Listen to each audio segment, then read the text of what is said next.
касался этого и трехметровой палки.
Good evening. My name is Michelle Denise Norton. I'm the artistic director for Upstart Arts. Welcome to our night of Chekhov One Acts. We read them originally in our monthly play reading group, and I just fell in love. And so when we needed a play to do this winter, these came to mind because they're very funny. And I am totally new to Chekhov. I had not done that before, and I became actually so enamored of it that you will see me performing later this evening. So be patient with me. I direct more than I act, but it's been fun. I've had a wonderful group of people who are generously donating their time and talents to this, and I appreciate it because my goal really is to help bring more laughter into the universe, and I really appreciate everyone who helps me do that. I especially like to give a shout out to Meredith Singleton, who took a look at what I was doing with Tragedian in spite of himself and gave me some advice because I really don't think it's a good idea to direct yourself. And thank you for being here. For those of you who donated, we appreciate it. For those of you who are donating your time by being in the audience, theater is really nothing without an audience, so you're a vital part of this equation. We have a couple of things upcoming later this year. Next on our agenda is our Give Local York coming up in the beginning of May.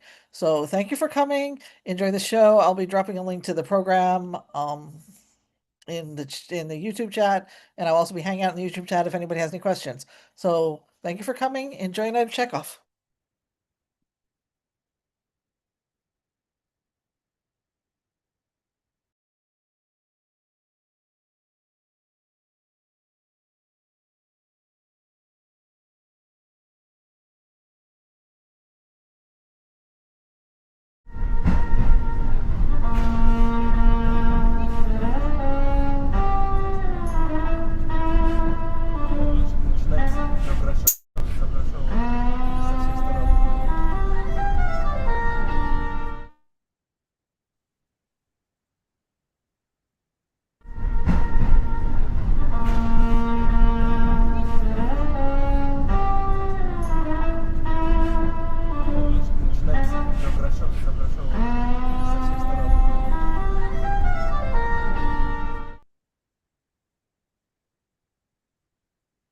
It isn't right, madam. You're just destroying yourself. Oh, the maid and the cook have gone off fruit picking. Every living being is rejoicing. Even the cat understands how to enjoy herself and walks about in the yard catching midges. Only you sit in this room all day as if this was a convent, and you don't take any pleasure. Oh, yes, really. I reckon it's a whole year that you haven't left the house. I shall never go out. Why should I? My life is already at an end. He is in his grave, and I have buried myself between four walls. We are both dead. Well, there you are. Nikolai Mikhailovich is dead. Well, it's the will of God, and may his soul rest in peace. You've mourned him, and quite right, but you can't go on weeping and wearing mourning forever. My old woman died too when her time came. Well, I grieved over her. I wept for a month, and that's enough for her. But if I've got to weep for a whole age, well, the old woman isn't worth it. Oh, you've forgotten all your neighbors. You don't go anywhere, and you see nobody. We live, so to speak, like spiders and never see the light. The mice have eaten my livery. It isn't as if there were no good people around, for the district's full of them. There's a regiment quartered at Riblov, and the officers are such beauties you can never gaze your fill at them. And every Friday there's a ball at the camp, and every day the soldiers' band plays. Oh, my lady, you're young and beautiful, with roses in your cheek. If you only took a little pleasure. Beauty won't last long, you know. In 10 years' time, you'll want to be the peahen yourself among the officers, but they won't look at you. It will be too late. I must ask you never to talk to me about it. You know that when Nikolai Mikhailovich died, life lost all its meaning for me. I vowed never to the end of my days to cease to wear mourning or to see the light. You hear? Let his ghost see how well I love him. Yes, I know it's no secret to you that he was often unfair to me, cruel, and even unfaithful. But I shall be true till death and show him how I can love. There, beyond the grave, he will see me as I was before his death.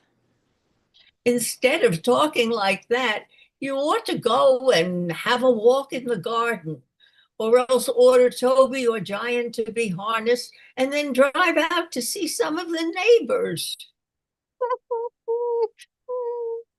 Oh, madam, dear, dear madam, what is it? Bless you. He was so fond of Toby. He always used to ride him to the Korchagins and the Vaslovs. How well he could ride. What grace there was in his figure when he pulled at the reins with all his strength. Do you remember? Toby. Oh, Toby. Tell them to give him an extra feed of oats.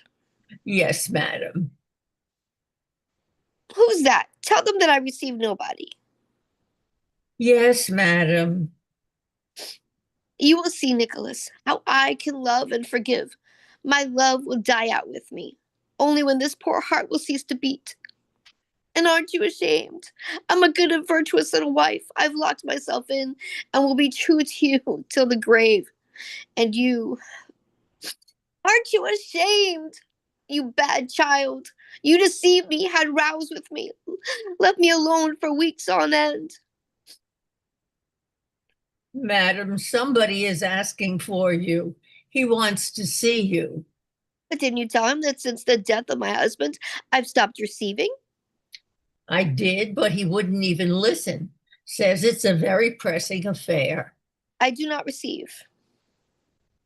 I told him so, but the devil curses and pushes himself right in. He's in the dining room now. Very well, ask him in. What manners! How these people annoy me. What does he want of me? Why should he disturb my peace? No, I see that I shall have to go into a convent after all. Yes, into a convent.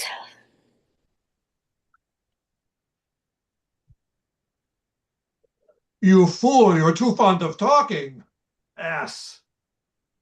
Madam, I have the honor to present myself. I am Grigory Stepanovich Smirnov, landowner and retired lieutenant of artillery. I am compelled to disturb you on a very pressing affair. What do you want? Your late husband, with whom I had the honor of being acquainted, died in my debt for 1,200 rubles on 2 bills of exchange. As I've got to pay the interest on a mortgage tomorrow, I've come to ask you, madam, to pay me the money today. 1,200. And what was my husband in debt to you for? He used to buy oats from me. So don't you forget, Luca, to give Toby an extra feed of oats. If Nikolai Mikhailovich died in debt to you, then I shall certainly pay you. But you must excuse me today, as I haven't any spare cash. The day after tomorrow, my steward will be back from town, and I'll give him instructions to settle your accounts. But at the moment, I cannot do as you wish. Moreover, it's exactly 7 months today since the death of my husband, and I'm in a state of mind which absolutely prevents me from giving money matters my attention. And I'm in a state of mind which, if I don't pay the interest due tomorrow, will force me to make a graceful exit from this life feet first. They'll take my estate. You'll have your money the day after tomorrow. I don't want the money the day after tomorrow. I want it today. You must excuse me. I can't pay you. And I can't wait till after tomorrow. Well, what can I do if I haven't the money now? You mean to say you can't pay me? I can't. Is that the last word you've got to say? Yes, the last word. The last word? Absolutely your last? Absolutely. Thank you so much. I'll make a note of it. And then people want me to keep calm. I meet a man on the road and he says to me, "Why are you always so angry, Grigory Stepanovich?" But how on earth am I not to get angry? I want the money desperately. I rode out yesterday early in the morning and called on all my debtors, and not a single one of them paid up. I was just about dead beat after it all, slept goodness knows where in some inn kept by a Jew with a vodka barrel by my head. At last I get here, 70 versts from home, and hope to get something, and I am received by you with a state of mind. How shouldn't I get angry? I thought I distinctly said my steward will pay you when he returns from town. I didn't come to your steward, but to you. What the devil, excuse my saying so, have I to do with your steward? Excuse me, sir. I'm not accustomed to listen to such expressions or to such a tone of voice. I want to hear no more. Well, there. A state of mind. Husband died 7 months ago. Must I pay the interest or mustn't I? I ask you, must I or must I not? Suppose your husband is dead and you've got a state of mind and nonsense of that sort, and your steward's gone away somewhere, devil take him. What do you want me to do? Do you suppose I can fly away from my creditors on a balloon or what? Or do you expect me to run my head into a brick wall? I go to Grustev and he isn't at home. Yaroshevich has hidden himself. I had a violent row with Kuritsyn and nearly threw him out of the window. Mazugo has something the matter with his bowels, and this woman has a state of mind. Not one of the swine wants to pay me. Just because I'm too gentle with them, because I'm a rag, just weak wax in their hands. I'm much too gentle with them. Well, just you wait. You'll see what I'm like. I shan't let you play about with me, confound it. I shall jolly well stay here until she pays. How angry I am today! How angry! All my inside is quivering with anger, and I can't even breathe. My word, I even feel sick. Waiter! What is it? Get me some kvass or water. What a way to reason. A man is in desperate need of his money and she won't pay it because, you see, she's not disposed to attend to money matters. That's really silly feminine logic. That's why I never did like and don't like now to have to talk to women. I'd rather sit on a barrel of gunpowder than talk to a woman. But, oh, I feel quite chilly. And it's all on account of that little bit of fluff. I can't even see one of these poetic creatures from a distance without breaking into a cold sweat out of sheer anger. I can't look at them. Madam is ill and will see no one.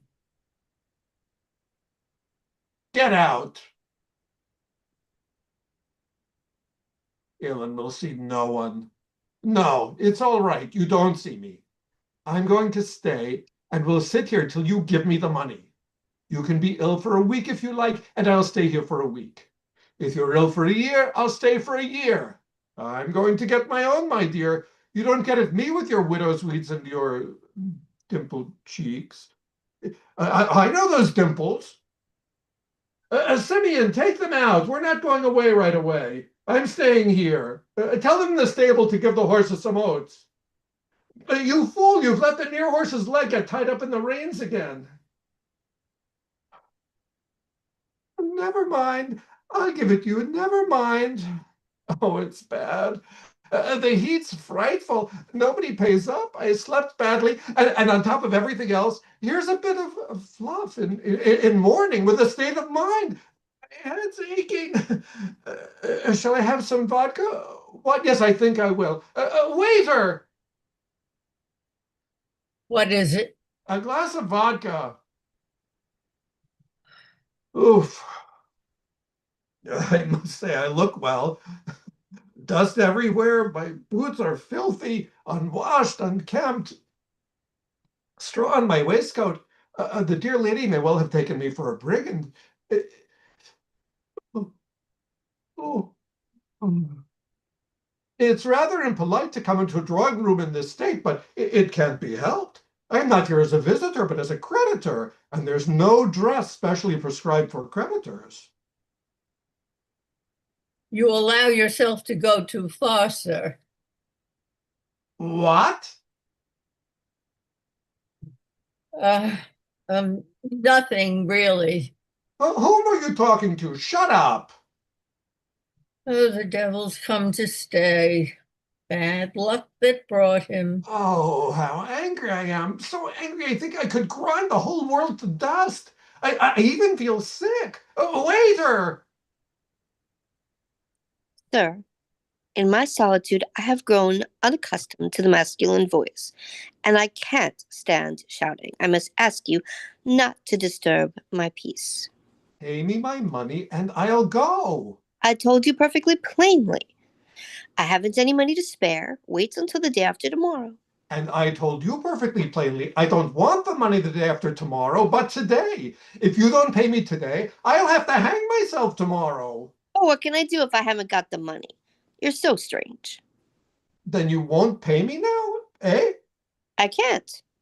In that case, I stay here, and I'll stay here until the day after tomorrow. I'll sit here all the time. I ask you, have I got to pay the interest tomorrow, or haven't I? Or do you think I'm doing this for a joke? Please don't shout. This isn't a stable. I wasn't asking you about a stable, but whether I got my interest to pay tomorrow or not. You don't know how to behave before women. No, I do know how to behave before women. No, you don't. You're a rude, ill-bred man. Decent people don't talk to a woman like that. What a business.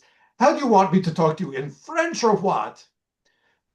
Oh, madame, je vous prie, how happy I am that you don't pay me. Ah, pardon, I haven't disturbed you. Such lovely weather today, and how well you look in mourning. That's silly and rude. Silly and rude. I don't know how to behave before women.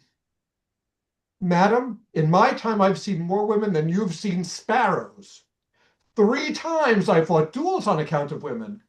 I've refused 12 women, and 9 have refused me. Yes, there was a time when I played the fool, scented myself, used honeyed words, wore jewelry, made beautiful bows. I used to love, to suffer, to sigh at the moon, to get soured, to thaw, to freeze. I used to love passionately, madly, every blessed way devil take me. I used to chatter like a magpie about emancipation and wasted half my wealth on tender feelings. But now, you must excuse me. You won't get round me like that now. I've had enough. Black eyes, passionate eyes, ruby lips, dimpled cheeks. The moon whispers, timid breathing. I wouldn't give a brass farthing for the lot, madam. Present company always excepted. All women, great or little, are insincere, crooked, backbiters, envious, liars to the marrow of their bones, vain, trivial, merciless, unreasonable. And as far as this is concerned, excuse my outspokenness, A sparrow can give 10 points to any philosopher in petticoats you like to name. You look at one of these poetic creatures, all muslin, an ethereal demigoddess. You have a million transports of joy, and you look into her soul and see a common crocodile. But the most disgusting thing of all is that this crocodile, for some reason or other, supposes that her chef d'oeuvre, her privilege and monopoly, is her tender feelings. Why, confound it, hang me on that nail feet upwards if you like. But have you met a woman who can love anybody except a lapdog? When she is in love, can she do anything but snivel and slobber? While a man is suffering and making sacrifices, all her love expresses itself in her playing about with her scarf and trying to hook him more firmly by the nose. You have the misfortune to be a woman.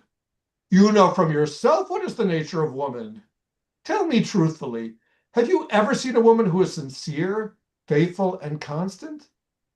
You haven't. Only freaks and old women are faithful and constant. You'll meet a cat with a horn or a white woodcock sooner than a constant woman.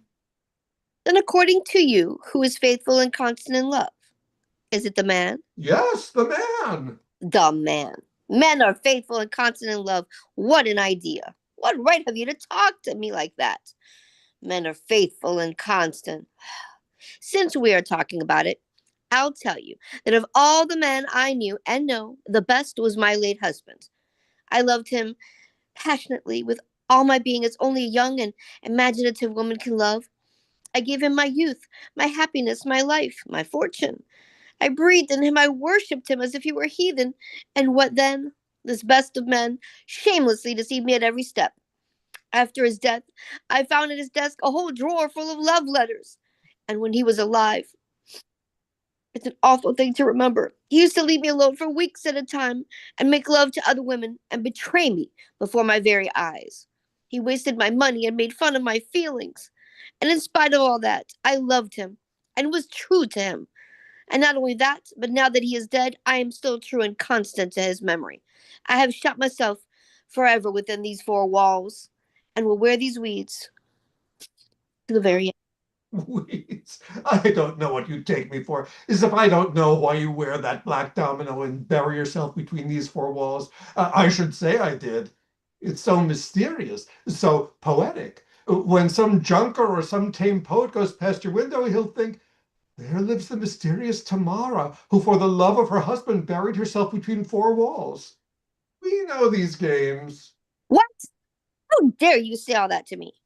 You may have buried yourself alive, but you haven't forgotten to powder your face. How dare you speak to me like that? Please don't shout. I'm not your steward. You must allow me to call things by their real names. I'm not a woman, and I'm used to saying what I think straight out. Don't you shout either. I'm not shouting. It's you. Please leave me alone. Pay me my money, and I'll go. I shan't give you any money.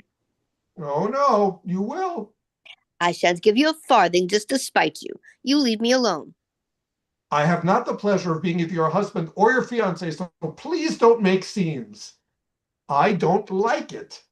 So you sit down? I do. I ask you to go away. Give me my money. Oh, how happy I am. I don't want to talk to impudent scoundrels. Get out of this. Aren't you going? No? No. No? No. Very well then. Luca, show this gentleman out.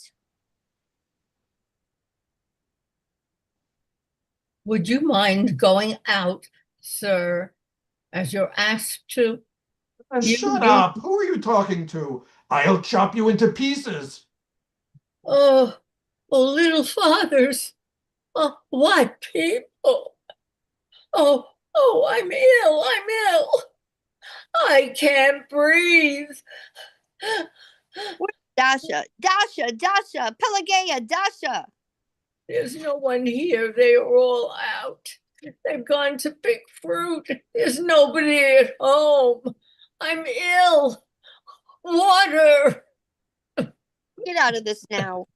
Can't you be more polite? You're a boar, a coarse bear, a bourbon, a monster. What? What did you say? I said you're a bear, a monster. May I ask what right you have to insult me? And suppose I'm insulting you? Do you think I'm afraid of you? And do you think just because you're a poetic creature you can insult me with impunity? Eh? We'll fight it out. Oh, little fathers, what people! Water! Pistols! Do you think I'm afraid of you just because you have large fists and bull's throat? You bourbon? We'll fight it out. I'm not going to be insulted by anybody, and I don't care if you are a woman. One of the softer sex, indeed. Bear, bear, bear. It's about time we got rid of the prejudice that only men need to pay for their insults. Devil take it. If you want equality of rights, you can have it. We're going to fight it out. With pistols, very well. This very minute. This very minute. My husband had some pistols. I'll bring them here. What pleasure it will give me to put a bullet into your thick head. Devil take you. I'll bring her down like a chicken. I'm not a little boy or a sentimental puppy. I don't care about this softer sex. Gracious little fathers, have pity on a poor old man and go away from here. You frightened her to death, and now you want to shoot her.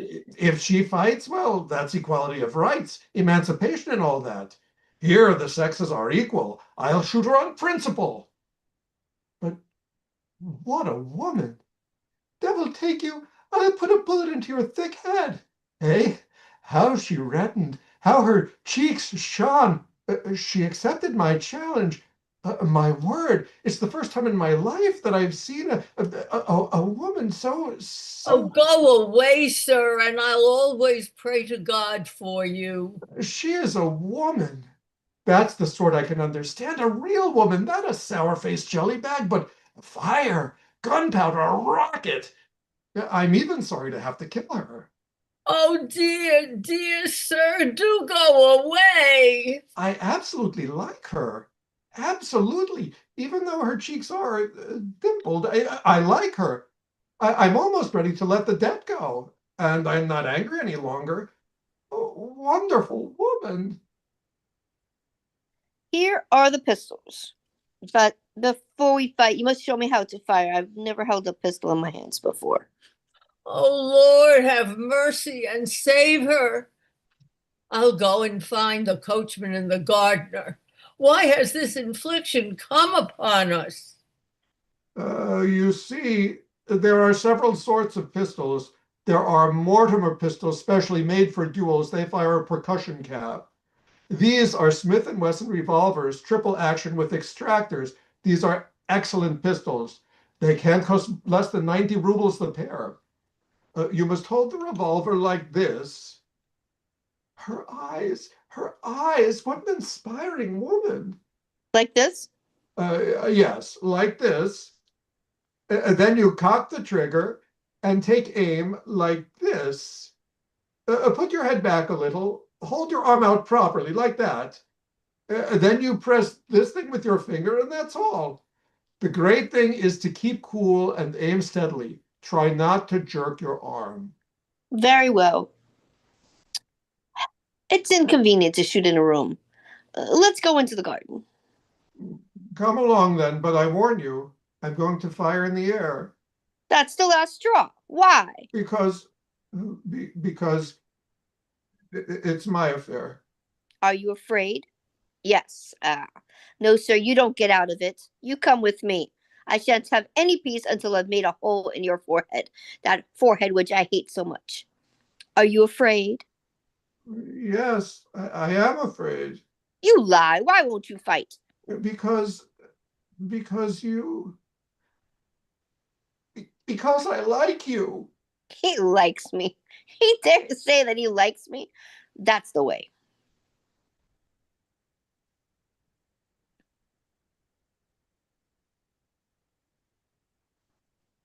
Listen, are you still angry? I'm devilishly annoyed too, but do you understand? How can I express myself? The fact is, you see, it's like this, so to speak. Oh, well, is it my fault that I like you? Devil, take it how I'm smashing up your furniture. I like you. Do you understand? I almost love you. Away from me, I hate you. God, what a woman. I've never in my life seen one like her. I'm lost, done for, pulled into a mousetrap like a mouse. Stand back or I'll fire. Fire them! You can't understand what happiness it would be to die before those beautiful eyes, to be shot by a revolver held in that little velvet hand. I'm out of my senses. Think and make up your mind at once, because if I go out, you shall never see me again. Decide now. I am a landowner of respectable character, have an income of 10,000 a year. I can put a bullet through a coin tossed into the air as it comes down. I own some fine horses. Will you be my wife? Let's fight. Let's go out. I, I'm mad. I understand nothing. Waiter, water. Let's go out and fight. I'm off my head. I'm in love like a boy, like a fool. I love you as I've never loved before. I've refused 12 women. 9 have refused me, but I never loved one of them as I love you. I'm weak. I'm wax. I've melted. I'm on my knees like a fool, offering you my hand. Shame, shame. I haven't been in love for 5 years. I've taken a vow. And now all of a sudden I'm in love like a fish out of water. I offer you my hand, yes or no? You don't want me? Very well. Stop. Well, Nothing. Go away. No, stop. No, go away. Go away. I hate you. Or, no, don't go away. Oh, if you knew how angry I am. How angry I am. Oh, my fingers have swollen because of all of this. What are you waiting for? Get out. goodbye. Yes, yes. Go away. Where are you going? Stop. No, go away. Oh, how angry I am. Don't come near me. Don't come near me. How angry I am with myself. I'm in love like a student. I've been on my knees. I love you. What do I want to fall in love with you for?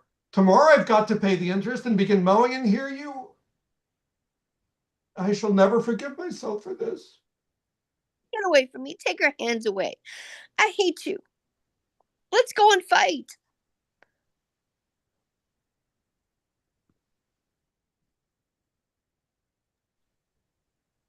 Little fathers. Luca, tell them in the stables that Toby isn't to have any oats at all today. Oh.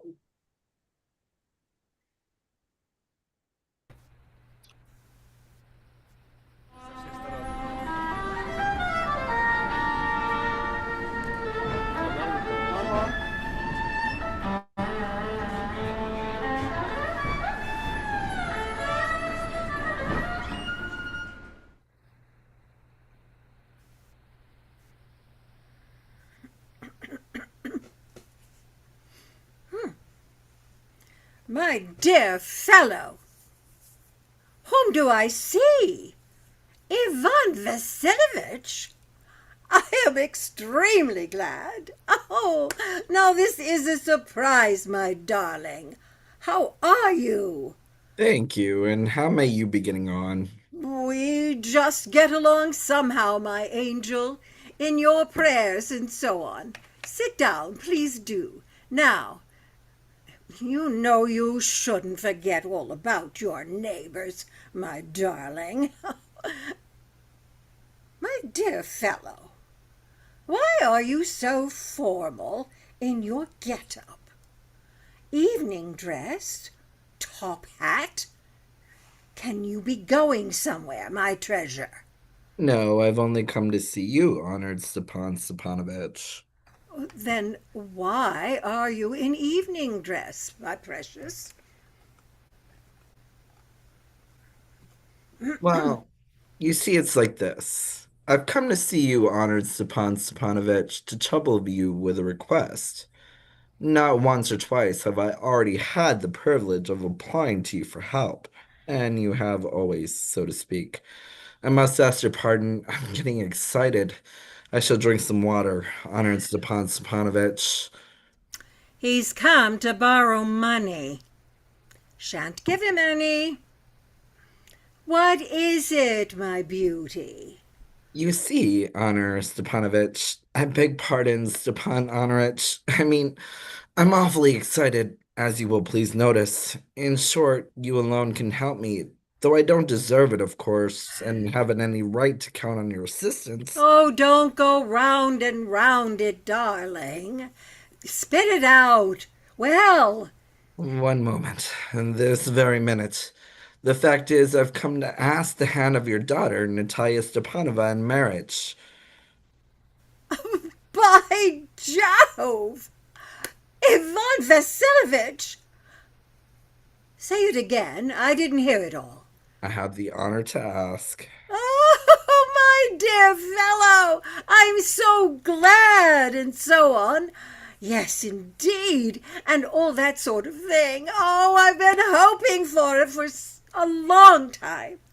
It's been my continued desire. Oh, and I've always loved you, my angel, as if you were my own son. May God give you both his help and his love, and so on. And I did so much hope.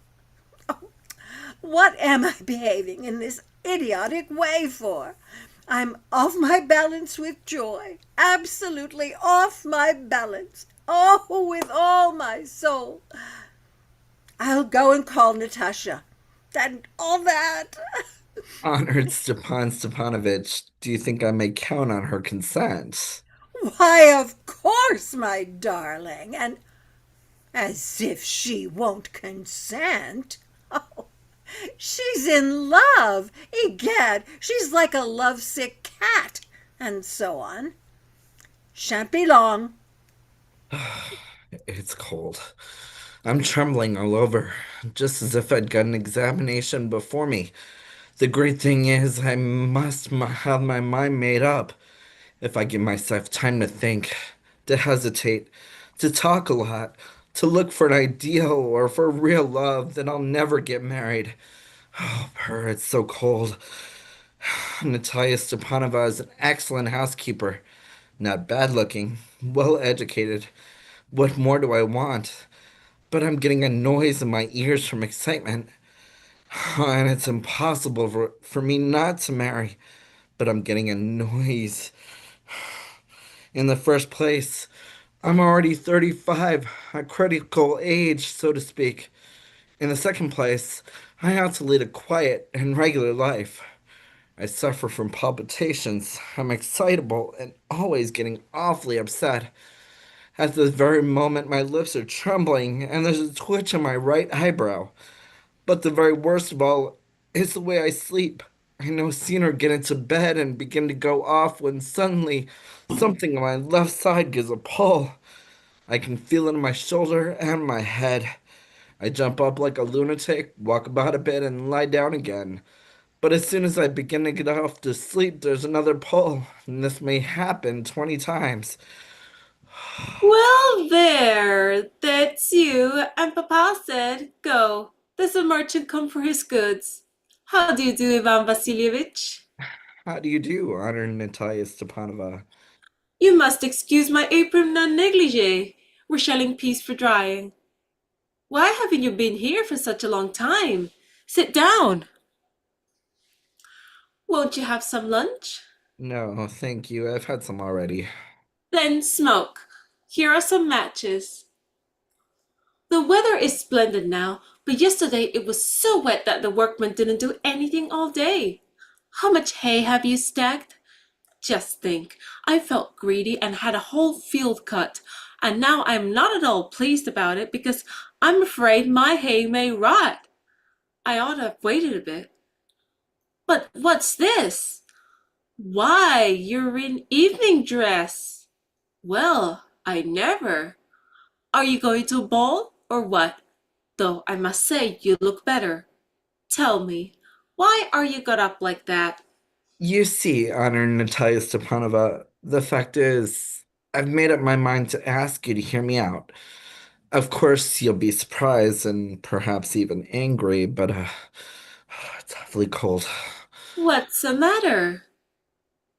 Well, I shall try to be brief. You must know, Honor Natalia Stepanova, that I've long, since my childhood, in fact, had the privilege of knowing your family. My late aunt and her husband, from whom, as you know, I inherited my land, always had the greatest respect for your father and your late mother. The Lemovs and the Chibakovs have always had the most friendly, and I must almost say the most affectionate regard for each other.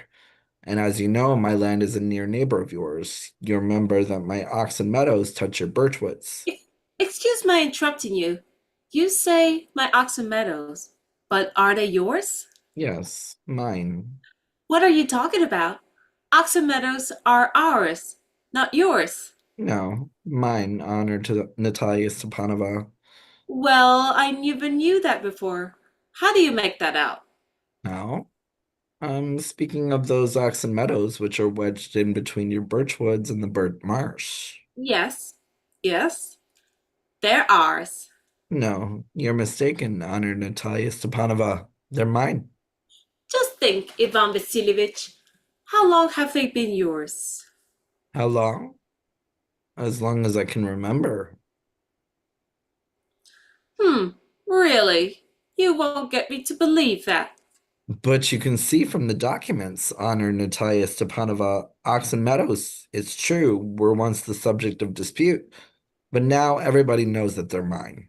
There's nothing to argue about. You see, my aunt's grandmother gave the free use of these meadows in perpetuity to the peasants of your father's grandfather, in return for which they were to make bricks for her.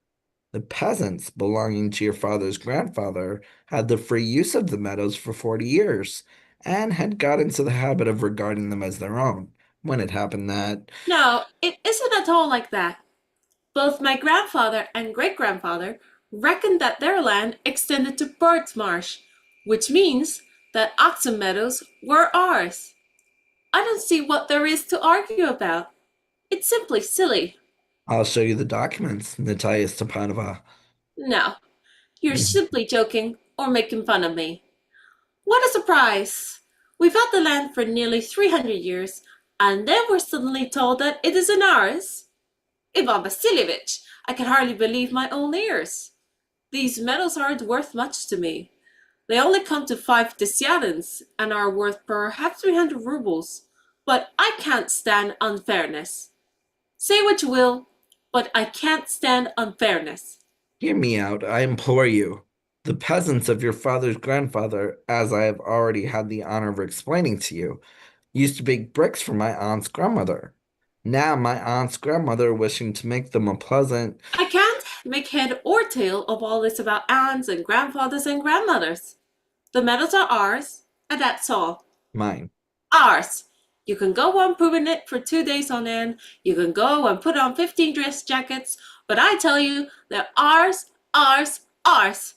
I don't want anything of yours, and I don't want to give up anything of mine. So, there.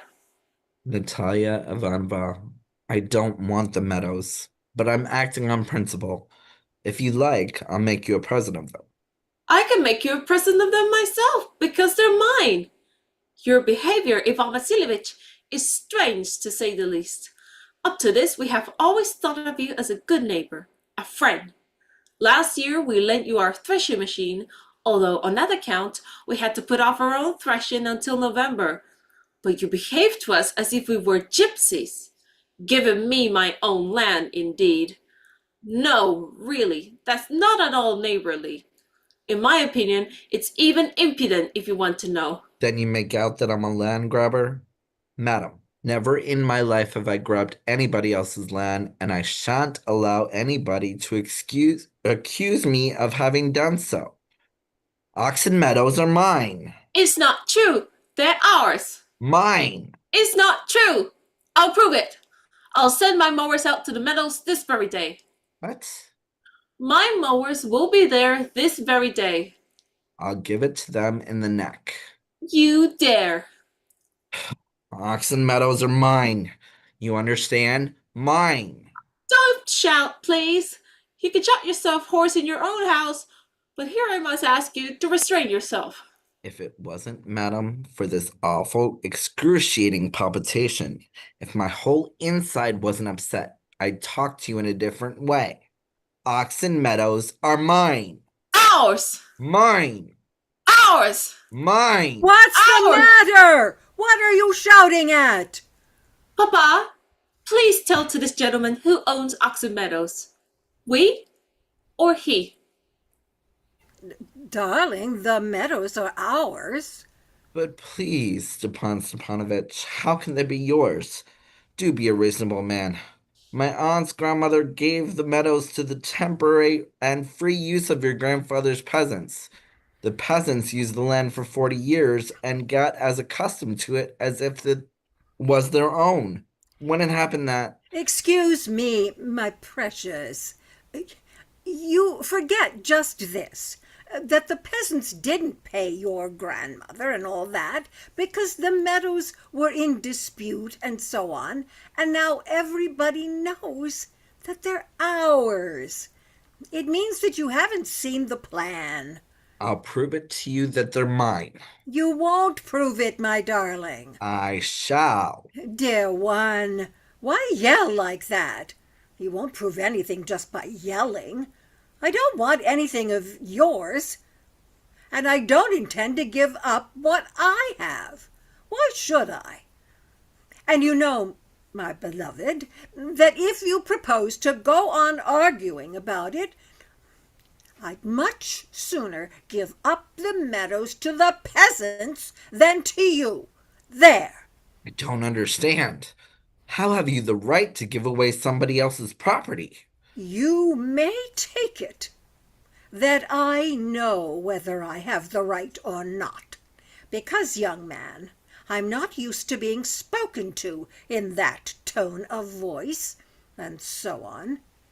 I, young man, am twice your age and ask you to speak to me without agitating yourself and all that. No, you just think I'm a fool and want to have me on. You call my land yours, and then you want to talk to you calmly and politely.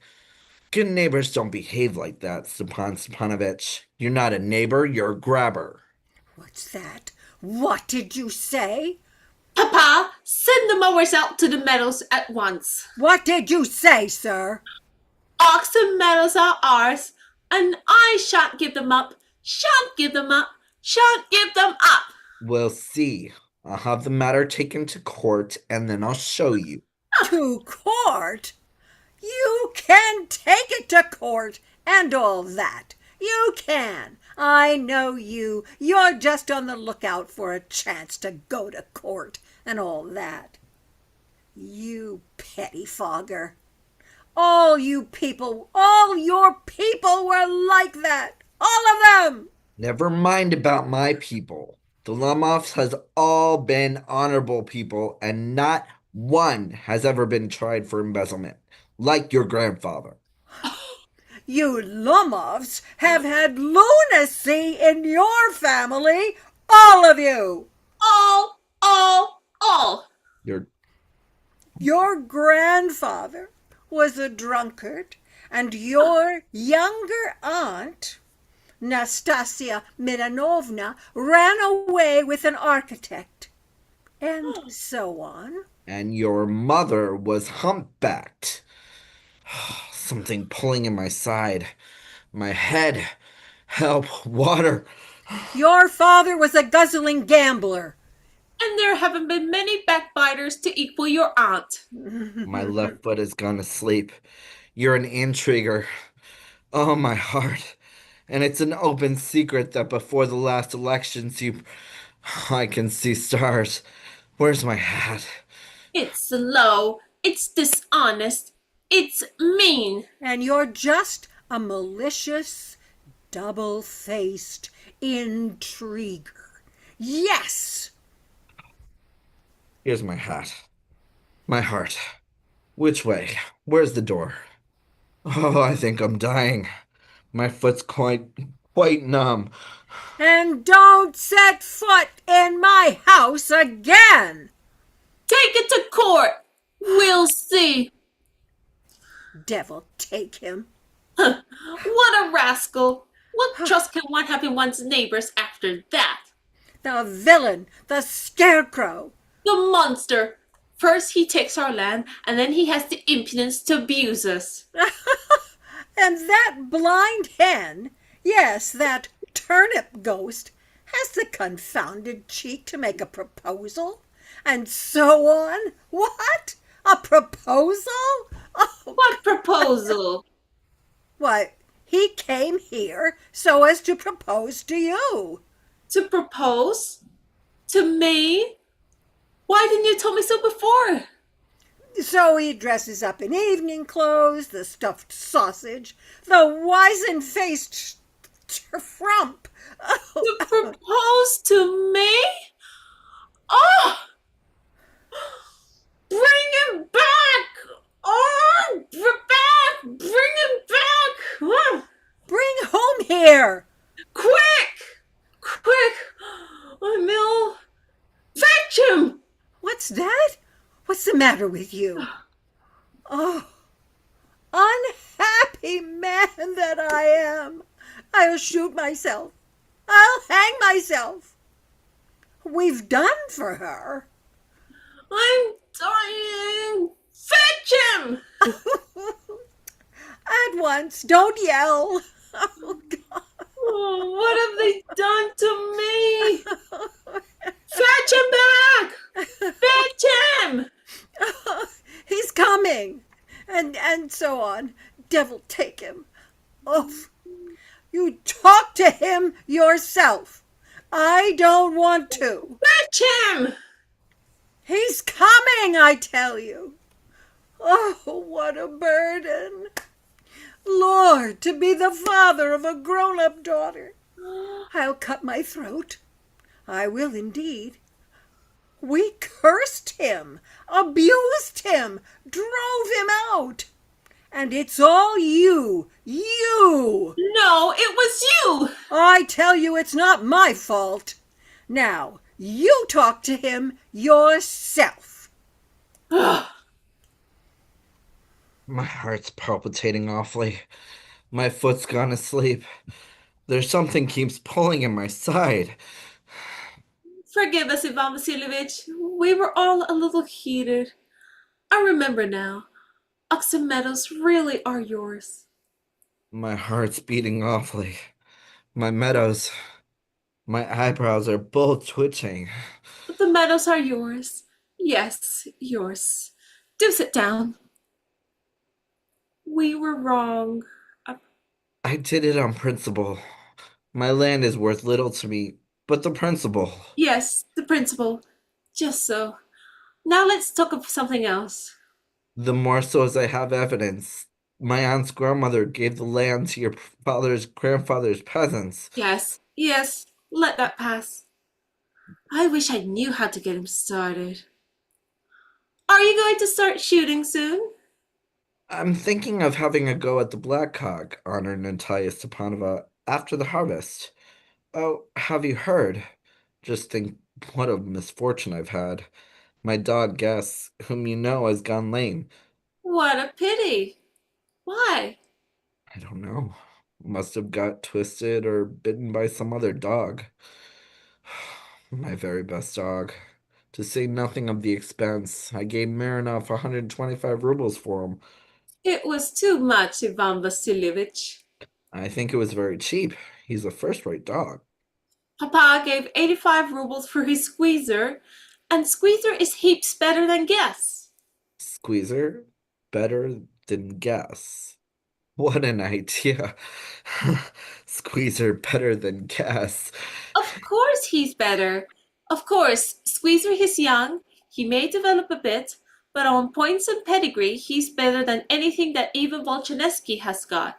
Excuse me, Natalia Stepanovna, but you forget that he's overshot, and an overshot always means the dog is a bad hunter. Overshot, is he? The first time I hear it. I assure you that his lower jaw is shorter than the upper. Have you measured? Yes, he's all right at following, of course, but if you want him to get hold of anything, In the first place, our squeezer is a thoroughbred animal, the son of harness and chisels. While there's no getting at the pedigree of your dog at all, he's old and as ugly as a worn-out cab horse. he is old, but I wouldn't take 5 squeezers for him. Why, how can you? Guess it's a dog. As for Squeezer, well, it's too funny to argue. Anybody you like has a dog as good as Squeezer. You may find him under every bush almost. 25 rubles would be a handsome price to pay for him. There is some demon of contradiction in you today, Ivan Vasilievich. First you pretend that the meadows are yours, and now that Gas is better than Squeezer. I don't like people who don't say what they mean, because you know perfectly well that Squeezer is 100 times better than your silly Gas. Why do you want to say that it isn't? I see, Natalia Stepanova, that you consider me either blind or a fool. You must realize that Squeezer is overshot. It's not true. He is. It's not true! Why shout, madam? Why talk rot? It's awful. It's time your guess was shot and you compare him with Squeezer? Excuse me, I cannot continue this discussion. My heart is palpitating. I've noticed that those hunters argue most who know least. Madam, please be silent. My heart is going to pieces. Shut up!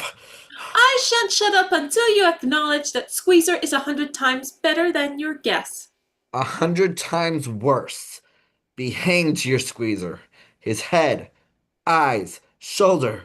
There is no need to hang your silly little guess. He's half dead already. Shut up. Please, my heart is bursting. I shan't shut up. What's the matter now? Papa, tell us truly, which is the better dog, our Squeezer or his guess? Stepan Stepanovich, I implore you to tell me just one thing. Is your Squeezer overshot or not? Yes or no? And suppose he is. What does it matter? He's the best dog in the district for all that, and so on. But isn't my guess better? Really now? Don't excite yourself, my precious one. Allow me. Your guess certainly has his good points. He's purebred, firm on his feet, has well-sprung ribs and all that. But my dear man, if you want to know the truth, that dog has 2 defects. He's old, and he's short in the muzzle. Excuse me, my heart. Let's take the facts. You'll remember on the Marinsky hunt, my guess ran neck and neck with the Count's dog, while your Squeezer was left a whole verse behind. He got left behind because the Count's whipper-in hit him with his whip. And with good reason. The dogs are running after a fox when Squeezer goes and starts worrying a sheep. It's not true. My dear fellow, I'm very liable to lose my temper, and so on. Just because of that, let's stop arguing. You started because everybody is always jealous of everybody else's dogs. Well, yes, we're all like that. You too, sir, aren't blameless. Oh, you no sooner notice that some dog is better than your guess than you begin with this, that, and the other, and all that. I remember everything. I remember too. I remember too. What do you remember? My heart, my foot's gone to sleep. I can't. Well, my heart, what sort of a hunter are you? You ought to go and lie on the kitchen oven and catch black beetles, not go after foxes. My heart. Yes, really, what sort of hunter are you anyway? You ought to sit at home with your palpitations and not go tracking animals. You could go hunting, but you only go to argue with people and interfere with their dogs and so on. Let's change the subject in case I lose my temper. You're not a hunter at all, anyway. And are you a hunter? You only go hunting to get in with the count and to intrigue. Oh, my heart. You're an intriguer. What? An intriguer? Shut up! Intriguer? Boy, pup! Old rat? Jesuit? Shut up, or I'll shoot you like a partridge, you fool! Everybody knows that. Oh, my heart. Your late wife used to beat you. My feet, temples, sparks. I fall. And you're under the slipper of your housekeeper? There. My heart's burst. My shoulders come off. Where's my shoulder? I die. Oh, a doctor. Boy, milksop, fool, I'm sick. What sort of a hunter are you? You can't even sit on a horse. Papa, what's the matter with him? Papa? Look! Papa! Ah! Ivan Vasilievich! He's dead! I'm sick. I can't breathe. He's dead!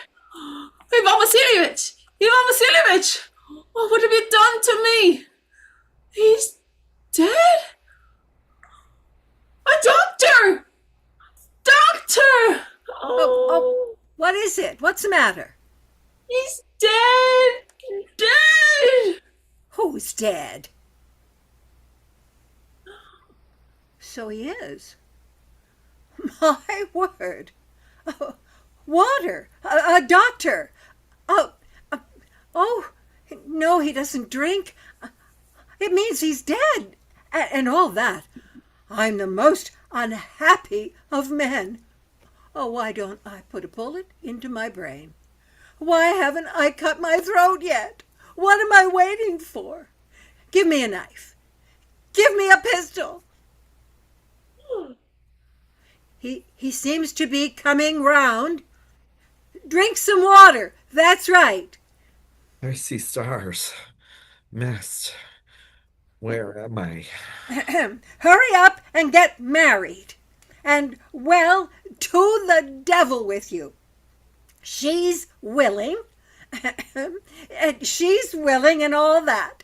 I give you my blessing and so on. Only leave me in peace. What? To whom? She's willing. Well, kiss and be damned to you. He's alive. Yes, I'm willing. Kiss each other. Kiss whom? Oh, very nice, too. Excuse me, what's it all about? Oh, now I understand. My heart. Stars. I'm happy, Natalia Stepanovna. My foot's gone to sleep. I'm happy too. What a weight off my shoulders. But still you will admit now that Guess is worse than Squeezer. Better. Worse. Well, that's a way to start your family bliss. Have some champagne. He's better. Worse. Champagne! Champagne!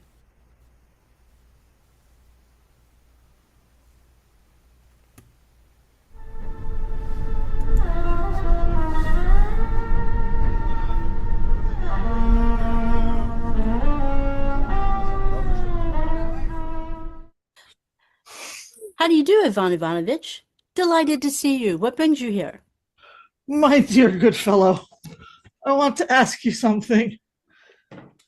I implore you, lend me a revolver until tomorrow. Be my friend. Oh, what do you want a revolver for? I must have it. Oh, little fathers, give me some water. Water, quickly. I must have it. I've got to go through a dark wood tonight, so in case of accidents, do please lend it to me. Oh, you liar, Ivan Ivanovich. What the devil have you got to do in a dark wood? I expect you're up to something. I can see by your face that you are up to something. What's the matter with you? Are you ill? Wait a minute, let me breathe. Oh, little mother, I'm dog-tired.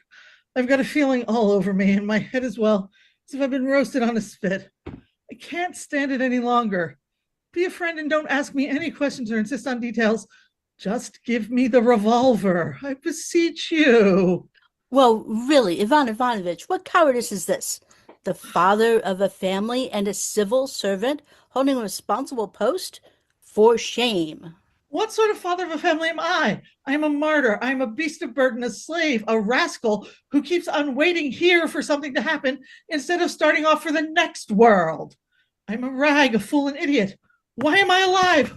What's the use? Oh, now, tell me, why am I alive? What's the purpose of this uninterrupted series of mental and physical sufferings? I understand being a martyr to an idea, yes, but to be a martyr to the devil knows what, skirts and lamps, globes, no, I humbly decline. No, I've had enough. Don't shout, the neighbors will hear you. Let your neighbors hear, it's all the same to me. If you don't give me a revolver, somebody else will, and then there'll be the end of me anyway. I've made up my mind. Now, hold on, you've pulled off a button.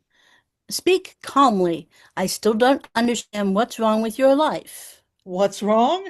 You ask me what's wrong? Very well. I'll tell you. Very well. I'll tell you everything, and perhaps my soul will be lighter. Let's sit down. Now listen. Oh, little mothers, I am out of breath. Let's take today for an instance. Let's take today. As you know, I've got to work at the Treasury from 10 to 4. It's hot. It's stuffy. There are flies. My dear fellow, the very dickens of a chaos. Secretary's on leave, Krapoff is gone to get married, and the smaller fry is mostly in the country, making love or occupied with amateur theatricals. Everybody is so sleepy, tired, and done up that you can't get any sense out of them. The secretary's duties are in the hands of an individual who is deaf in the left ear and in love. The public's lost its memory. Everybody is running about angry and raging, and there is such a hullabaloo that you can't hear yourself speak. Confusion and smoke everywhere. And my work is deathly, always the same, always the same. First a correction, then a reference back, then a correction, another reference back. It's all as monotonous as the waves of the sea. One's eyes, you understand, simply crawl out of one's head. Give me some water. You come out a broken, exhausted man. You would like to dine and fall asleep, but you don't. You remember that you live in the country. That is, you are a slave, a rag, a bit of string, a bit of limp flesh, and you've got to run around and do errands. Where we live, a pleasant custom has grown up. When a man goes to town, every wretched female inhabitant, not to mention one's own wife, has the power to do and the right to give him a crowd of commissions. The wife orders you to run into the modiste and curse her for making the bodice too wide across the chest and too narrow across the shoulders. Little Sonia wants a new pair of shoes. Your sister-in-law wants some scarlet silk like the pattern at 20 kopecks and 3 arshins long. Just wait, I'll read you. Globe for lamp, 1 pound pork sausages, 5 kopecks worth clove and cinnamon, castor oil for Misha,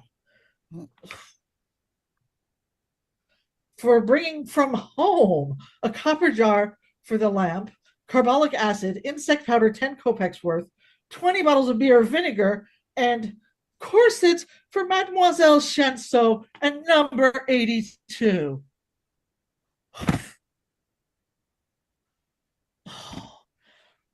Then to bring home Misha's winter coat and galoshes. That is the order of my wife and family.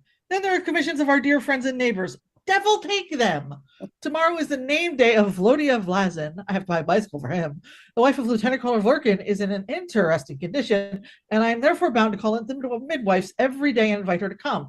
And so on and so on. There are 5 notes in my pocket, and my handkerchief is all in knots. So, my dear fellow, you spend the time between your office and your train, running around the town like a dog with your tongue hanging out, running and cursing life. From the clothers to the chemist, from the chemist to the modiste, from the modiste to the pork butchers, and then backing into the chemist. In one place you stumble, in a second you lose your money, in a third you forget to pay, and they raise a hue and cry after you. And in the fourth, you tread on the train of a lady's dress. You get so shaken up from all of this that your bones ache all night and you dream of crocodiles. Well, you made all your purchases, but how are you to pack all of these things?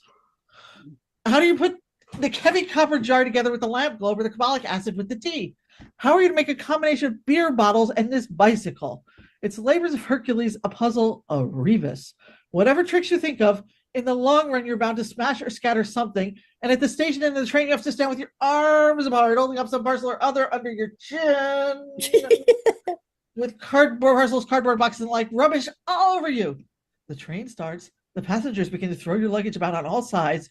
You've got your things on somebody else's seat. They yell. They call for the conductor. They threaten to have you put out. But what can I do? I just stand and blink my eyes like a whacked donkey. Now listen to this. I get home. You think I'd have a nice little drink after my righteous labors and a good square meal. Isn't that so? Mm-hmm. But there's no chance of that. My spouse has been on the lookout for me for some time. You've hardly started on your soup when she has her claws into you, wretched slave that you are. And wouldn't you like to go to some amateur theatricals or to a dance? You can't protest. You are a husband, and the word husband, when translated into the language of summer residents in the country, means a dumb beast which can be loaded to any extent without fear of the interference of the Society for the Prevention of Cruelty to Animals. So you go and blink at a family scandal or something. You applaud when your wife tells you to, and you feel worse and worse and worse and worse until you expect an apoplectic fit to happen at any moment. If you go to a dance, you have to find partners for your wife. And if there is a shortage of them, then you dance the quadrilles yourself. Oh, You get back from the theater or the dance after midnight, when you are no longer a man, but a useless limp rag. mhm. Well, at last you've got what you want. You unrobe and get into bed. It's excellent. You can close your eyes and sleep. Everything's so nice, poetic, and warm. You understand there are no children squealing behind the walls. You've got rid of your wife and your conscience is clear. What more can you want? You fall asleep.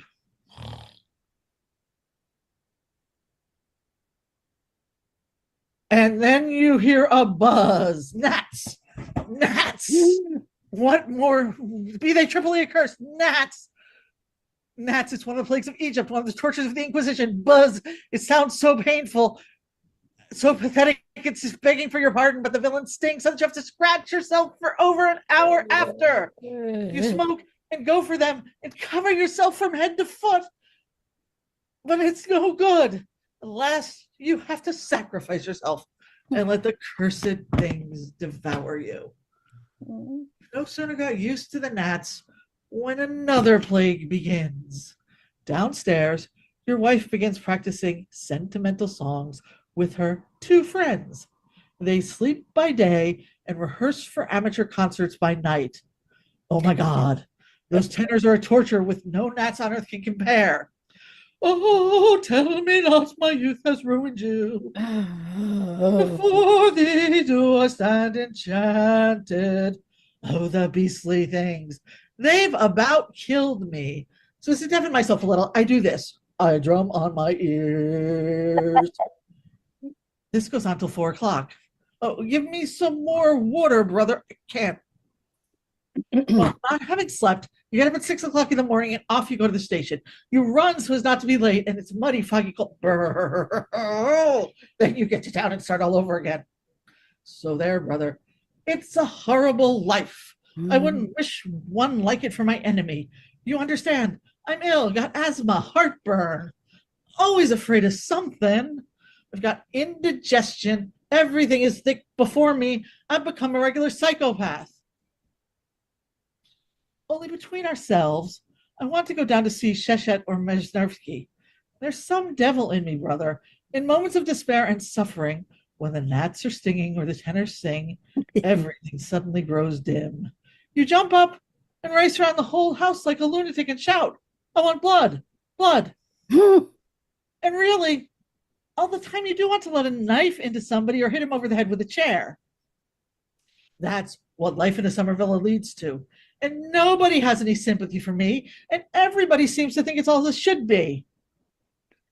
People even laugh. But understand, I am a living being and I want to live. This isn't farce, it's tragedy. And I say, if you don't give me your revolver, you might at any rate sympathize. Oh, I do sympathize. I see how much you sympathize. Goodbye, I've got to buy some anchovies and some sausage and some tooth powder and then to the station. Oh, where are you living? Carrion River. Really? Then you'll know Olga Pavlovna Finberg, who lives there? I know her. We're even acquainted. Oh, how perfectly splendid. That's so convenient, and it would be so good of you. What's that? Oh, my dear fellow, wouldn't you do one little thing for me? Be a friend. Promise me now. What's that? It would be such a friendly action. I implore you, my dear man.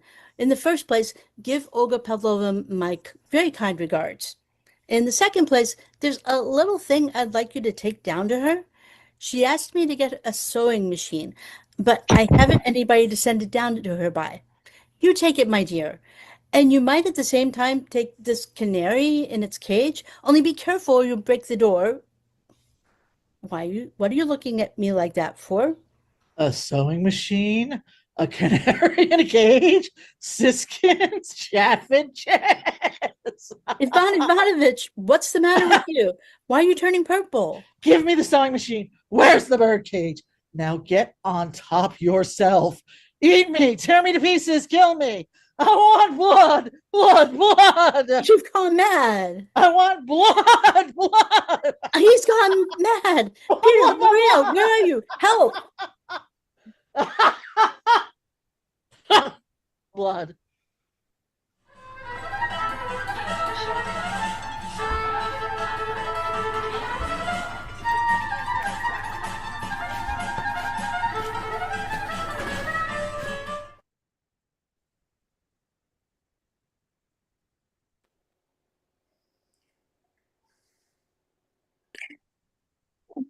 No, no, no. Oh, have pity on us. Have pity. No, no, no. Oh my God, you cannot go on like this. Where are you off to? What about the Grand Ronde? Grand Ronde, s'il vous plaît. Oh, you had much better be dancing than upsetting me with your speeches. I'm not a Spinoza or anybody of that sort to go making figures eight with my legs. I'm a serious man and I have a character, and I see no amusement in empty pleasures.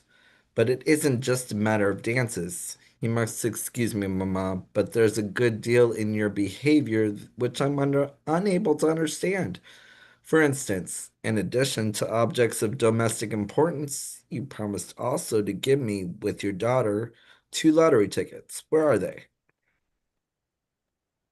My head's aching a little. I expect it's on account of the weather. If only it thawed. You won't get out of it like that. I've only found out today that those tickets are in pawn. You must excuse me, Mamma, but it's only swindlers who behave like that. I'm not doing this out of egotism. I don't want your tickets, but on principle. And I don't allow myself to be done by anybody.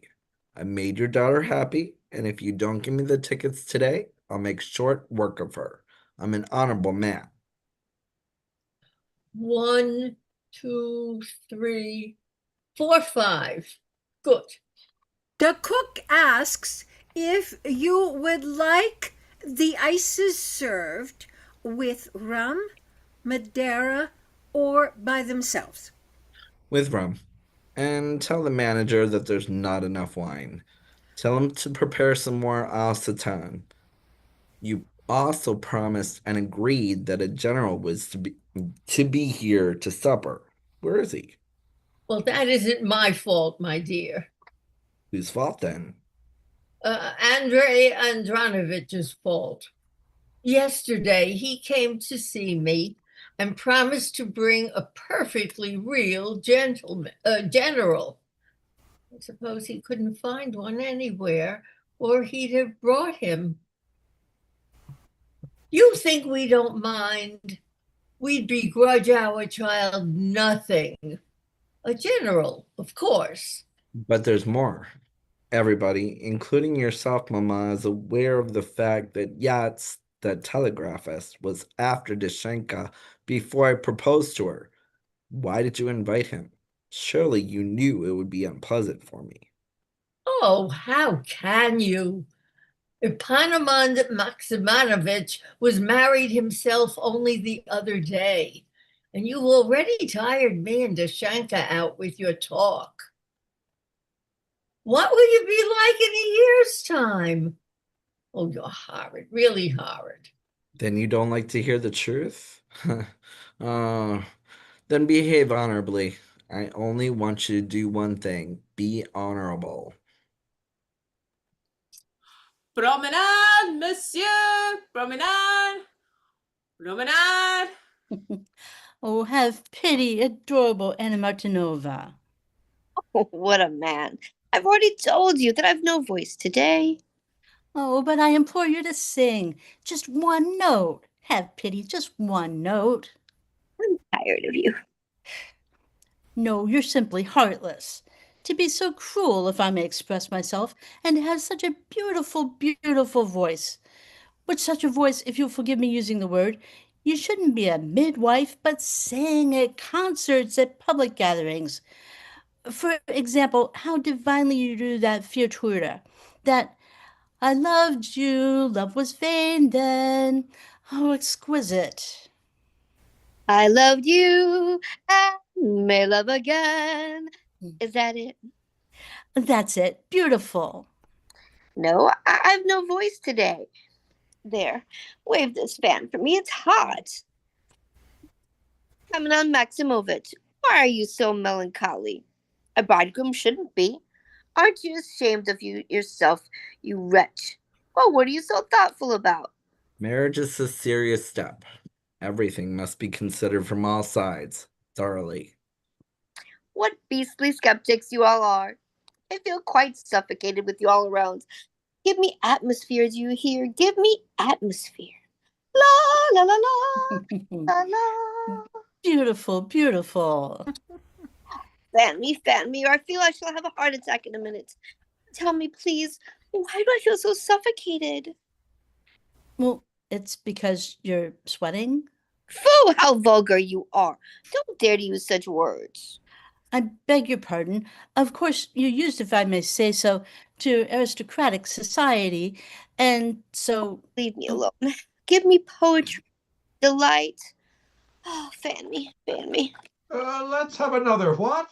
One can always drink, so long only, Harlampy Spiridonovich, as one doesn't forget one's business.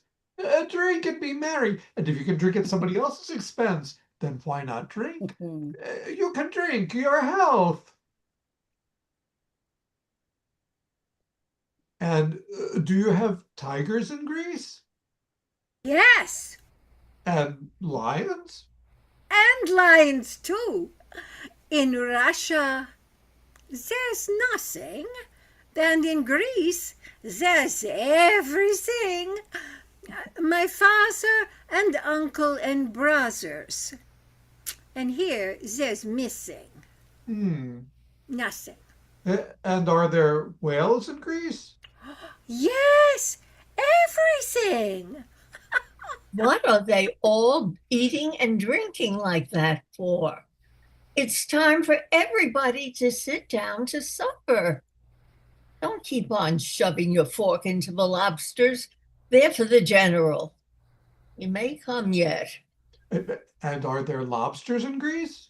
Oh, yes. There's everything. And civil servants? I can imagine what the atmosphere must be like in Greece. There must be a lot of swindling. The Greeks are just like the Armenians or gypsies. They sell you a sponge or a goldfish, and all the time they're looking out for a chance of getting something extra out of you. Let's have another. What? Oh, what do you want to go on having another for? It's time everybody sat down to supper. It's past 11. If it's time, then it's time. Ladies and gentlemen, please, supper. Young people, Dear visitors, please be seated. Give me poetry. And he, the rebel, seeks the storm, as if the storm can give him peace. Give me the storm. Wonderful woman. I'm in love up to my ears.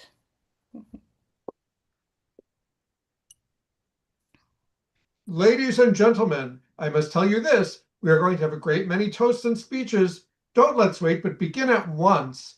Ladies and gentlemen, the newly married. Oh, beautiful, beautiful. I must say, ladies and gentlemen, giving honor where it is due, that this room and the accommodation generally are splendid, excellent, wonderful. Only, there's one thing we haven't got: electric light, if I may say so. Into every country, electric light has already been introduced. Only Russia lags behind. Electricity. In my opinion, electricity is just a swindle. They put a live coal in and think you don't see them. No, if you want a light, then you don't take a coal, but something real, something special that you can get a hold of. You must have a fire, you understand, which is natural, not just an invention. Oh, if you'd ever seen an electric battery and how it's made up, you'd think differently. Don't want to see one. It's a swindle, a fraud on the public. They want to squeeze our last breath out of us. We know them, these. And young man, instead of defending a swindle, you would be much better occupied if you had another yourself and poured out some for the other people. Yes. I entirely agree with you, Papa. Why start a learned discussion? I myself have no objection to talking about every possible scientific discovery, but this isn't the time for that. What do you think, Marshall? They want to show how educated they are, and so they always talk about things we can't understand. Oh, thank God we lived our time without being educated. And here we are, marrying off our third daughter to an honest man. And if you think we're uneducated, then what do you want to come here for? Go to your educated friends. I, Nastasia Timofeevna, have always held your family in respect. And if I did start talking about electric lighting, it doesn't mean that I'm proud. I'll drink to show you. I've always sincerely wished Daria Enrikovna a good husband. In these days, Natasha Timofeevna, it is difficult to find a good husband. Nowadays, everybody is on the lookout for a marriage where there's profit, money. That's a hint. Oh, I wasn't hinting at anything. Present company is always accepted. I was only in general. Oh, please. Everybody knows that you're marrying for love. The dowry is quite trifling. No, it is not trifling. You be careful what you say. Besides 1,000 rubles of good money, we're giving 3 dresses, the bed, and all the furniture. You won't find another dowry like that in a hurry. I didn't mean the furniture's splendid, of course, and the dresses, but I never hinted at what they're getting offended at. Don't you go making hints. We respect you on account of your parents, and we've invited you to the wedding, and here you go on talking if you knew that Panama Maximovich was marrying for profit. If you knew that, why didn't you say so before? I brought her up. I fed her. I nursed her. I cared for her more than if she was an emerald jewel, my little girl. And you go and believe him? Thank you so much. I'm very grateful to you.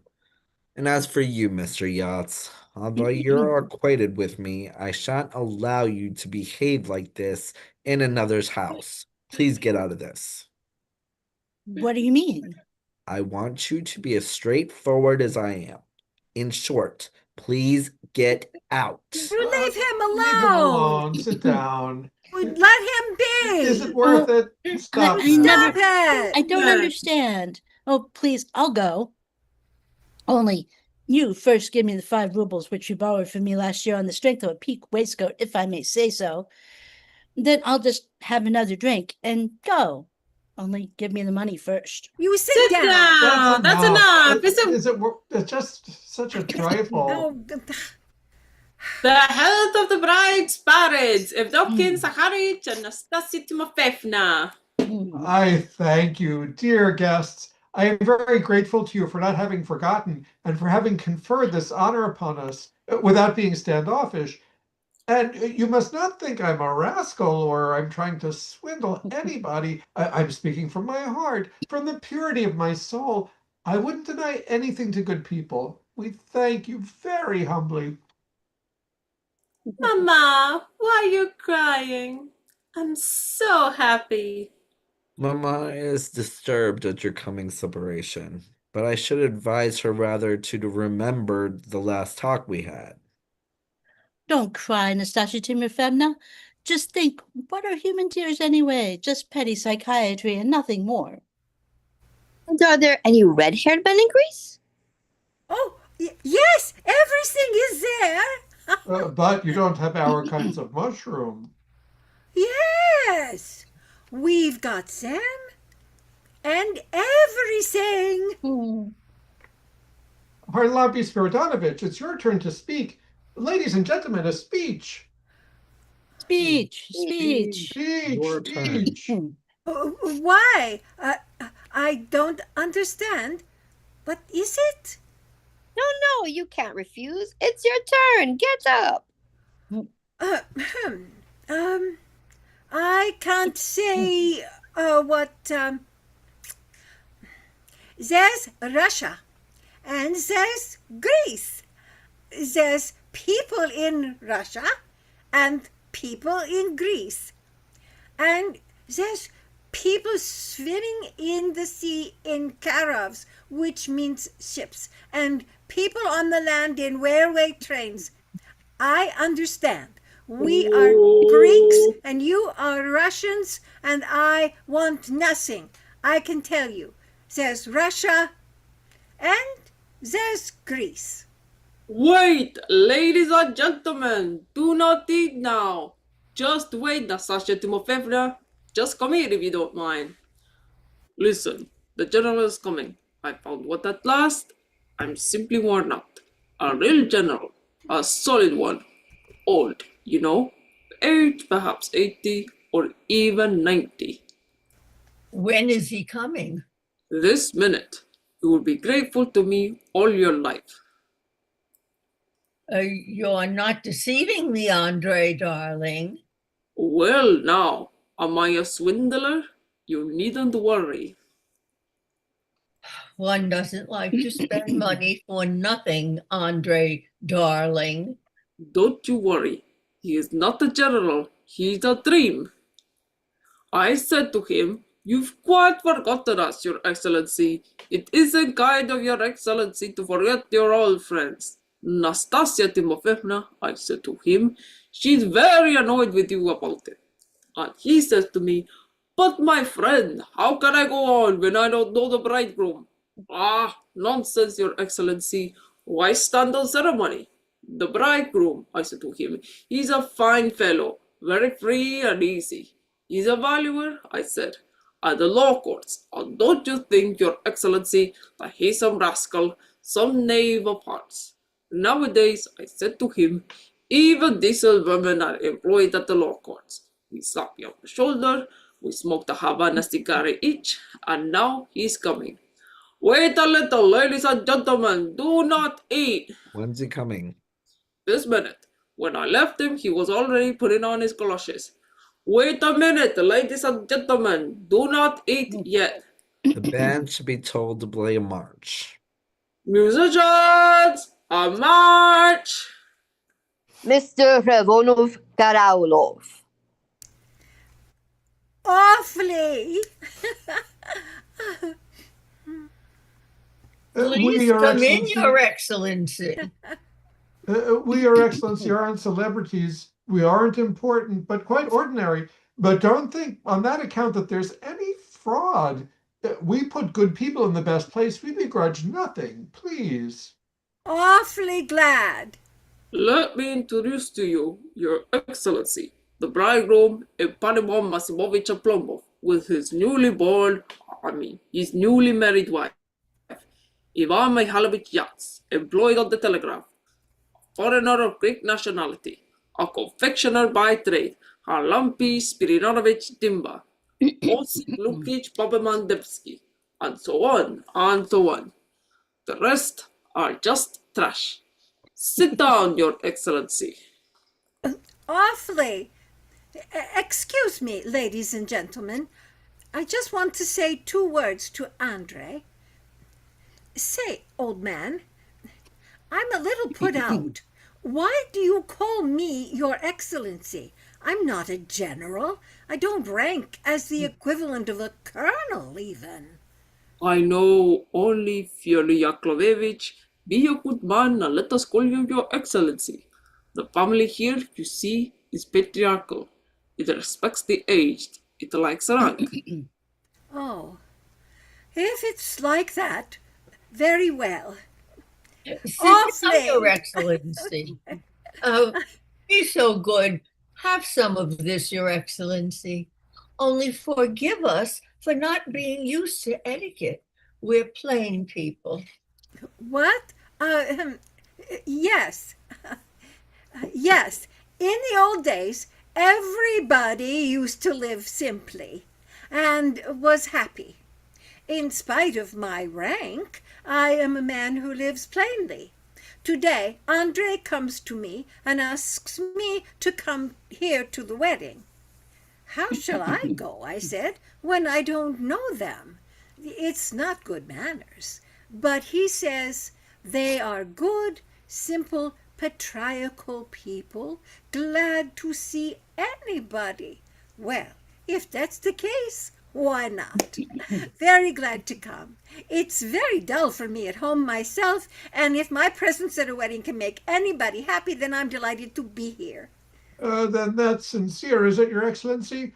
I respect that. I'm a plain man myself without any deception. And I respect others who are like that. Eat, Your Excellency. Is it long since you retired, Your Excellency? Yes, quite true. Yes, but excuse me. What is this? This fish is sour? And the bread is sour. I can't eat this. Yes, in the old days, everything was simple and everybody was glad. I love simplicity. I'm an old man. I retired in 1865. I'm 72. Yes, of course. In my younger days, it was different, but you there. A sailor, are you? Yes, just so. Ah, so yes. The Navy means hard work. There's a lot to think about and get a headache over. Every insignificant word has, so to speak, its special meaning. For instance, hoist her top sheets and mainsail. What's it mean? A sailor can tell with almost mathematical precision. The health of His Excellency Fyodor Yakovlevich Revunov Karalov. Hooray. You, Your Excellency, have just expressed yourself on the subject of the hard work involved in a naval career. But is telegraphy any easier? Nowadays, Your Excellency, nobody is appointed to the telegraphs if he cannot read and write French and German. But the transmission of telegraphs is the most difficult thing of all. Awfully difficult. Here, just listen. What does that mean? It means I honor you, Your Excellency, for your virtues. You think it's easy? Listen now. Louder, I can't hear. That means, Madam, how happy I am to hold you in my embraces. What, madam, are you talking about? Yes. Yes, Yes, if there's a headwind, you must, let's see, you must hoist your foretop halyards and topsail halyards. The order is on the cross trees to the foretop halyards and topsail halyards, and at the same time as the sails get loose, you take hold underneath of the foresail and topsail halyards, stays, and braces. Ladies and gentlemen, Yes, there are a great many orders to give. Furl the foretopsail and the foretop gallant sail. Well, what does that mean? It's very simple. It means that if the top and top gallant sails are lifting the halyards, they must level the foretop and foretop gallant halyards on the hoist. And at the same time, the top gallant's braces, as needed, are loosened according to the directions of the wind. Fyodor Yakovlevich, Madame Sokolov asks you to talk about something else. It is very dull for the guests who can't understand your profession. What? Who's dull? Young man. Now, suppose the ship is lying by the wind on the starboard tack, under full sail, and you've got to bring her before the wind. What's the order? Well, first you whistle up above. Fyodor Yakovlevich, that's enough. It's something. As soon as the men are on deck, you give the order. To your places. What a life! Oh, you give orders, and at the same time, you've got to keep your eyes on the sailors who run about like flashes of lightning and get the sails and braces right. And at last, you can't restrain yourself, and you shout, "Good children!" On this occasion, so to speak, on the day which met together to honor our dear... Yes, you've got to remember all that. For instance, hoist the topsail halyards, lower the topsail gallants. Why does he keep on interrupting? We shan't get through a single speech like that. We are dull people, Your Excellency, and don't understand a word of all that. But if you were to tell us something appropriate... I've already had supper, thank you. Did you say there was goose? Thanks. Yes. I've remembered the old days. It's pleasant, young man. You sail on the sea, you have no worries, and... Do you remember the joy of tacking? Oh, is there a sailor who doesn't glow at the memory of that maneuver? As soon as the word is given and the whistle blown and the crew begins to go up, it's as if an electric spark has run through them all. From the captain to the cabin boy, everybody's excited. No, how dull. Oh, thank you. I've had supper.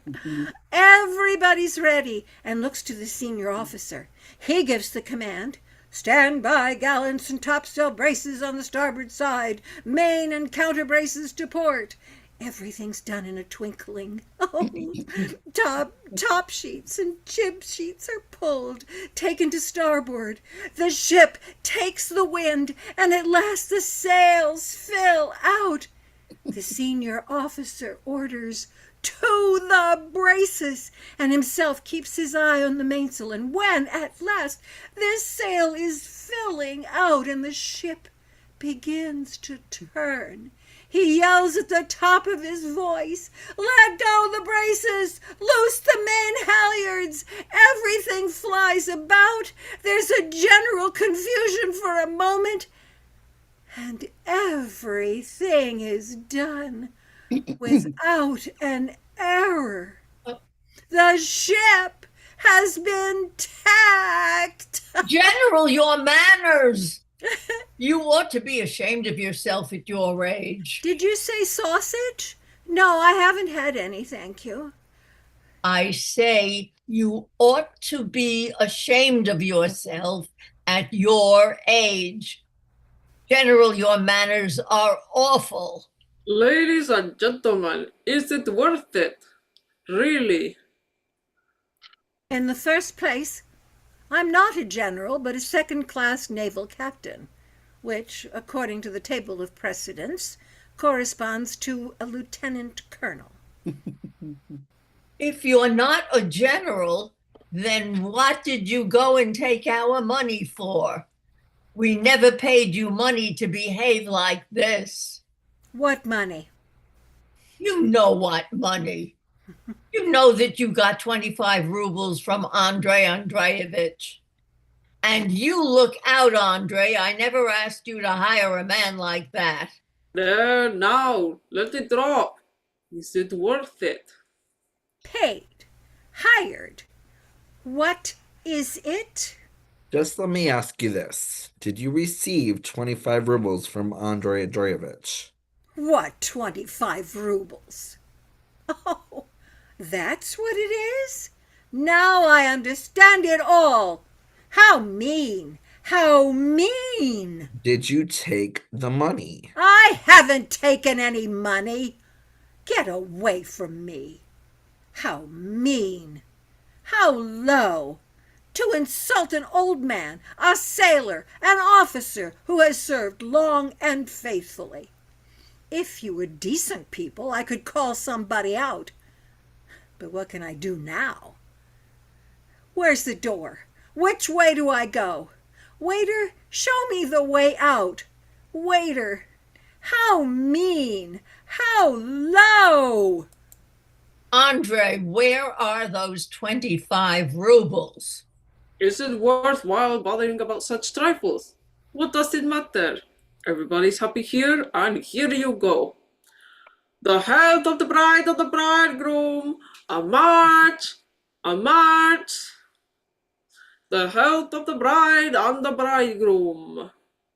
I'm suffocating. Give me atmosphere. I'm suffocating with you all around me. My beauty, my beauty. Ladies and gentlemen, on this occasion, if I may say so,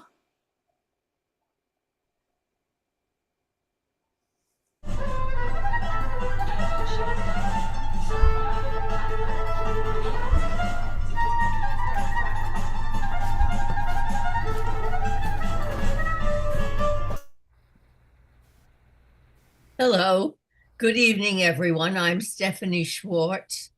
I played Luca in The Bear and Nastasia in The Wedding.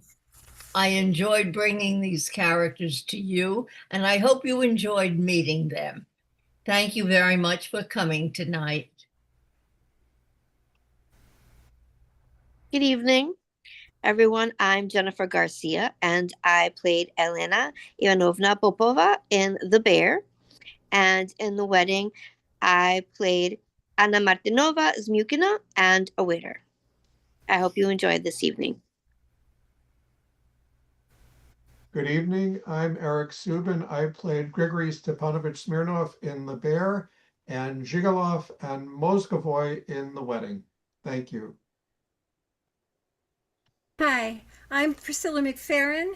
I played Chubakov in The Proposal and Dimba, the Greek, and the general, or who was not a general, Revyunov in The Wedding. I hope you enjoyed the show.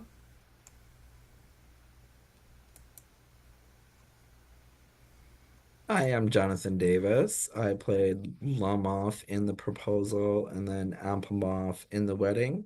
I hope you enjoyed as much as I enjoyed playing it.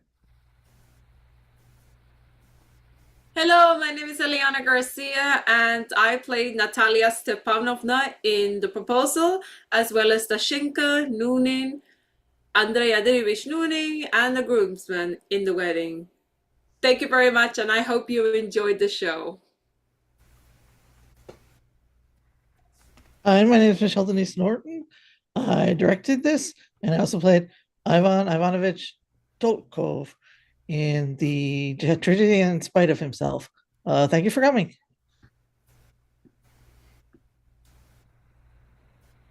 Hello, my name is Ash, and I was the stage manager for this production. Thank you for coming, and I hope you enjoyed the show. Hi, I'm Gail Eubank. I played Mushkin in The Tragedian, In Spite of Himself, and Yachts in The Wedding. And I also did most of the technical stuff for this production. And I'm the president of the board for Upstart Arts. Thank you all very much for coming. Our next event is Give Local York on April 30th and May 1st. I hope you can all take part in that. And we will have more productions coming up later this year. Please follow us on social media to stay up to date on everything. And now, could the cast come back on so we can have a big round of virtual applause for everyone for this amazing cast? Thank you very much. All right. Okay. Hold on. Doing a screenshot. Again, thank you all very much for all of everything you've done tonight. Everybody smile. Thank you. All right, thank you. All right, I'm going to